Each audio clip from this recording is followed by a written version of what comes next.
I've been testing IronFX for a while now, and in this video, I'm giving you my honest and unbiased review of whether it's actually worth using as a Forex broker in 2025. IronFX is a well-known name in the trading space, offering access to over 500 instruments including Forex pairs, commodities, indices, and shares. It's regulated in multiple jurisdictions, including by the FCA in the UK, which gives it a layer of credibility.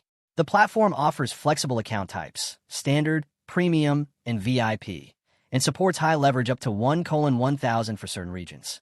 For traders who prefer MetaTrader 4, the integration is smooth and the platform runs well overall.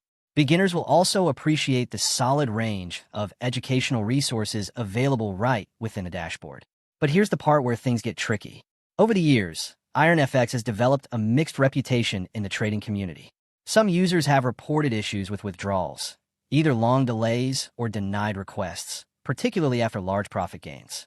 There have also been accusations of trades being closed unfairly or profits being removed due to supposed policy violations like arbitrage.